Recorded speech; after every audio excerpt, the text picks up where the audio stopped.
سلام، وقت شما بخیر. به مجموعه خبری امروز از اداره تحقیقاتی و نشراتی روج خوش آمدید. در آغاز سرخط خبرها: گفتگوی تلفنی مولوی امیرخان متقی با روزمری دیکارلو معاون سرمنشی سازمان ملل، گفتگوی معین غذا و ادویه وزارت صحت عامه با هیئت از سرمایه‌گذاران چینی درباره سرمایه‌گذاری‌های مشروع و معیاری در بخش دوا و غذا و ایجاد مکانیزم مشترک میان تهران و عمان برای مدیریت تنگه هرمز.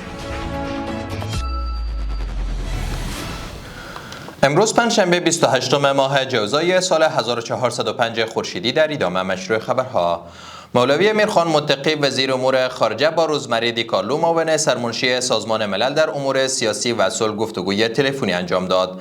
وزارت امور خارجه میگوید که در این تماس تلفنی درباره رساندن کمک‌های بشردوستانه به نیازمندان افغان و مؤثرتر کردن روند کمک‌رسانی گفتگو شد. خانم دیکارلو از تسهیلات فراهم شده برای فعالیت‌های بشردوستانه در افغانستان قدردانی کرد و آن را در موثریت کمک‌ها مهم دانست. در این گفتگو دو طرف بر ادامه تفاهم متقابل، تعامل سازنده و همکاری‌های بیشتر تاکید کردند. مولوی حمدالله زاید معین غذا و ادویه وزارت صحت عامه در دیدار با هیئت از سرمایه‌گذاران چینی درباره سرمایه‌گذاری‌های مشروع و معیاری در بخش‌های دوا، غذا و محصولات صحی گفتگو کرده است. وزارت صحت عامه میگوید که سرمایه‌گذاران چینی در این دیدار آمادگی خود را برای گسترش همکاری‌ها و بررسی فرصت‌های سرمایه‌گذاری مشترک در بخش‌های تولید دوا، مواد خام دوایی و ارائه خدمات صحی در افغانستان اعلام کردند. رنهیر جیسوال سخنگوی وزارت امور خارجه هند اعلام کرده که کشورش 5 تن ادویه ضروری به کابل ارسال کرده است. وی در صفحه اکس خود نوشته است که هند به حمایت‌های بشردوستانه از مردم افغانستان ادامه خواهد داد.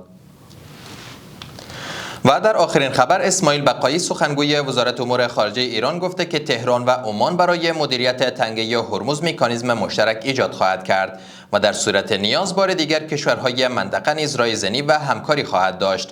آقای بقایی افزوده که بر اساس توافق انجام شده تردد دریایی در تنگه هرمز در یک زمان مشخص به حالت عادی باز خواهد گشت.